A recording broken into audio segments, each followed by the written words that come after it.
ব্রাহ্মণবাড়িয়ার বাঞ্ছারামপুরে উৎসবমুখর পরিবেশে সম্পন্ন হল মরহুম কালু মিয়া মেম্বার স্মৃতি ফুটবল টুর্নামেন্ট। আজ শনিবার বিকেলে ছলিমাবাদ আদর্শ উচ্চ বিদ্যালয় মাঠে টুর্নামেন্টের ফাইনালে মুখোমুখি হয় তারুণ্যের একাদশ ও গ্রুপ অফ কিংস। সাবেক সংসদ সদস্য এম.এ. খালেক পিএসসির উপস্থিতিতে এই আয়োজন রূপ নেয় বিশাল জনসমুদ্রে। মরহুম কালু মিয়া মেম্বারের স্মৃতিকে ধরে রাখতে আয়োজিত এই টুর্নামেন্টের সভাপতিত্ব করেন সাবেক ইউপি চেয়ারম্যান মোহাম্মদ আজিজুর রহমান। স্থানীয় বিএনপি ও অঙ্গ সংগঠনের শীর্ষ নেতৃবৃন্দের উপস্থিতিতে ফাইনাল খেলাটি এক মিলন মেলায় পরিণত হয়।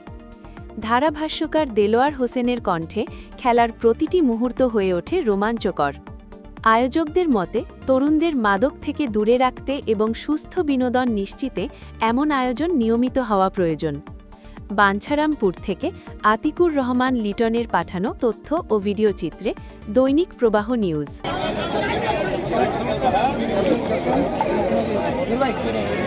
তুমি আমাদের থেকে প্রত্যেকের নাম বলবো, তুমি আমি হাত তুলবো, নাম বলো, সবাই নামটা বললে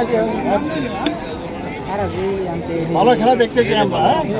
ইনশাল্লাহ একটা হলো গ্রুপ অফ কিং, অ্যানাদার হলো তারুণ্যের অহংকার। হ্যাঁ, সবের নামগুলি খুব সুন্দর। রাজা বাদশাদের ব্যাপারে মনে হচ্ছে, প্লেয়ার দেখে মনে হচ্ছে তোমরা সবাই মিলে বসে নিচ্ছেন, কিক দিবেন, লম্বাটে শট দিয়ে দিবেন, সমান হেড দিয়েছিলেন।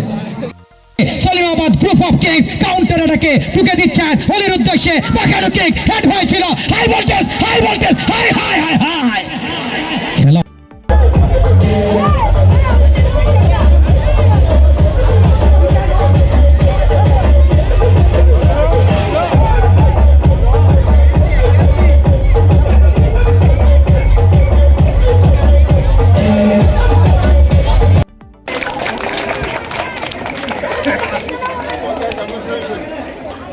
আগামীতে আরো দিবে। আমি আজকে এত সুন্দর একটা পরিবেশে আজকে দুই দলের খেলা দেখলাম। যারা জয়ী হয়েছে তাদেরকে আন্তরিক অভিনন্দন জানাচ্ছি, যারা জয়লাভ করতে তাদেরকে অভিনন্দন জানাচ্ছি, কারণ তারা ভালো প্রতিযোগিতা করছে, আগামীতে তারা জয়লাভ করবে। তা আমি আমার বক্তব্য দীর্ঘত করতে চাই না। আজকে যারা সহযোগিতা করছেন আজিজ সাহেবের সাথে, তার যে সহকর্মী যারা একটা সুন্দর খেলার আয়োজন করছেন, তাদের সবাইকে আমার তরফ থেকে মেহমানদের পক্ষ থেকে আন্তরিক অভিনন্দন জানাচ্ছি। শেষে আজকে যে ধারাভাষ্যকার, উনি সবচেয়ে ভালো খেলছেন, উনি সবাইকে খেলাইছেন। তাই ওনার সুন্দর উপস্থাপনা আমাদেরকে মুগ্ধ করেছে। আমরা উজ্জীবিত, আনন্দিত, গৌরবান্বিত। আমাদের সবাইকে আন্তরিক ধন্যবাদ জানিয়ে আমার সংক্ষিপ্ত বক্তব্য শেষ করছি। আল্লাহ।